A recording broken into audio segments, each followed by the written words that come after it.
to start, maybe you can just give us like a little bit of an overview as a head coach or someone who's running the team or running a practice, whatever, what kind of your philosophies were about practicing. So everything from like how you divide up teaching time versus drill time, how you set up the team structure, um, doing system stuff versus skill stuff, and just kind of your thoughts around coaching a practice in general before we Yeah. get more specific. Yeah. All right. You got to, first of all, kind of look at how much time you have every week to practice. So if it's 2 practices a week, you kind of try to be as efficient as you can.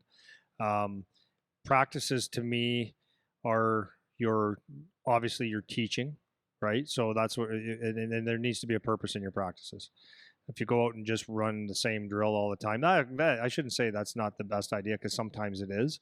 Like, for example, if you have a young team that they just need to be um, they can't pass the puck well. I did this with one of my young teams before. They were just horrible at passing the puck. We spent a ton of time with passing drills, not drills, but like game like drills, so that the puck would move nice and quick, and they had good habits. So yes, there was a lot of repetitiveness in some of the drills, but that was for a purpose, because they weren't very good at it. So it was about doing number of reps, so that it was like they didn't have to think about it so much.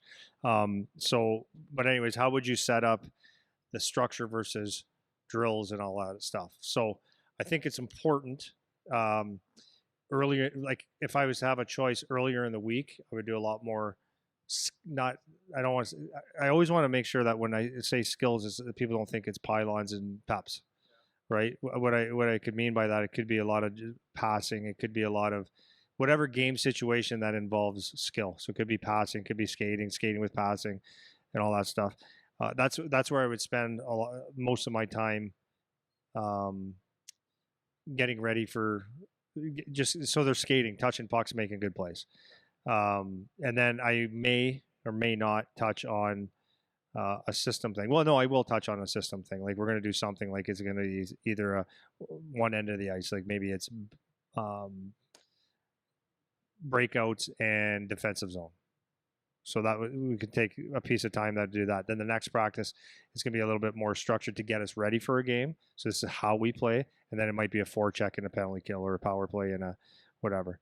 So, anyways, go ahead. Okay, so I think because we've talked, like I said, we've talked about some of this stuff before. So I want to maybe ask this question because I think this is a good one. Obviously, in practices, you want to be teaching, but how do you balance, or how do you draw the balance between like time at the board where you're explaining the why, assuming you're being a good coach and you want to explain the why behind what you're doing? How do you balance time at the whiteboard versus time actually running the routes, doing the drill? Or do you kind of try to integrate it in one and the same? Like, for example, you go to the whiteboard, explain the drill, we run the drill, but you stop the drill to teach, versus we spend 10 minutes at the board and then just run the drill and I leave them alone. Like, what are your thoughts on balancing that kind of time thing? Yep. So a lot of people have a theory that you don't want to waste good ice time, and I would agree with that. So one way that you can help with that is, this is what my rule was, is be ready 10 minutes before practice. Most practices, I would say most or every practice, there would be very few that I didn't do this, where I would just go over what we're going to do. All right. So there's one. So they get to see it. And I already know that um, some guys are going to forget the first drill, but they've seen it. And hopefully with that, you get 10, 10 10 out of 20, I was going to say 50% or more, that, yeah, okay, I know what I'm doing, so that we can get her going. Okay, so that's number one. I'm not a big proponent of like wasting time on the ice. Is like, if you're sitting there on the board for 25 minutes or 5 minutes at a time and you never get anything done, that's to me a waste of time. But I think it's important that people do things right. So going over drills and the purpose and stuff like that, I think that's worthwhile. So if it's a couple minutes, that's fine.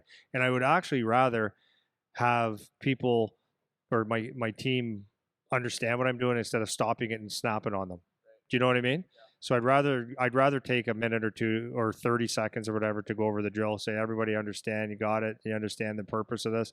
And if they do, then we're in good shape. What was my train of thought there? So my next theory on skill, whether skill building or team drills and stuff like that, is do you understand or whatever? So it's show. So if let's say it's a skill drill, I can show. Now you do, and then let them fail or succeed.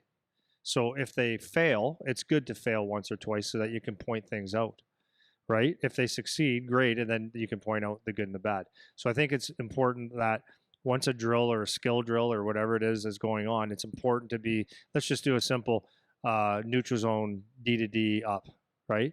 So let's say the D are they're executing the drill properly. Like let's say all five guys are executing the drill properly, but let's say the D are not moving their feet at Yeah, all. the details, So yeah. it's just without going to the board and stopping the whole practice is D move your feet, D move your feet, D like the coaching cues that get them to maybe get them going. So D move your feet, keep your head up, centerman swing low, swing wide, swing deep, so that we or a pass option. And if they continue to not to do it, or you see a couple passes that weren't in the right area, or they're off, or they weren't strong hard passes or accurate, then there's a reason for it. So it could be okay, hold on. D, everybody, remember what I said to you. If you do, if moving your feet, good things happen. Not moving your feet, bad things happen. So look at the last couple of practice or passes. D weren't moving their feet. Look what happens. The passes don't get there, or you're not. You know, when you're moving the puck, you're not in a position to defend or to jump in the rush. Blah blah blah blah blah.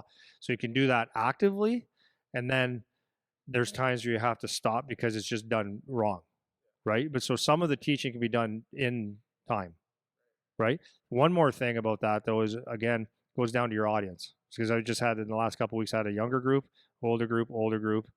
So it's been progressing, and then in my mornings before I start my day, I have a younger group, older group, and the younger group has an attention span of about like a gnat, right? They don't have it, so it's like it's actively teaching, and then that's why having good help on the ice with so that things can still roll and I could pull you aside, Eric, and say, okay, this is what we're going to do, fix this so that it's constant and they can learn in time. So younger guys you're going to get a little more frustrated with, you typically. Older guys have a little bit of attention span and you can relate to a little bit better. Anyway, I can anyways. So maybe some guys can't relate to an older kid, they can relate better to younger kids, but that would be my philosophy. Yeah. I think in terms of keeping the flow going, I think it comes down to the level of preparation as a coach, right? Like you need to know why you're doing the drills or doing the purpose for the drill because it shouldn't take you long to explain it. Like these aren't things that need to take 10 minutes to Right. explain, right? Well, that's why I like to keep things at every level. Start off with basic, right? And then you could always add a pass, add a back check, add a forecheck, add pressure, whatever, all those things. But if you start basic and have one teaching point and another teaching point or another layer of executing something, then that's how you can kind of just make it better. Yeah.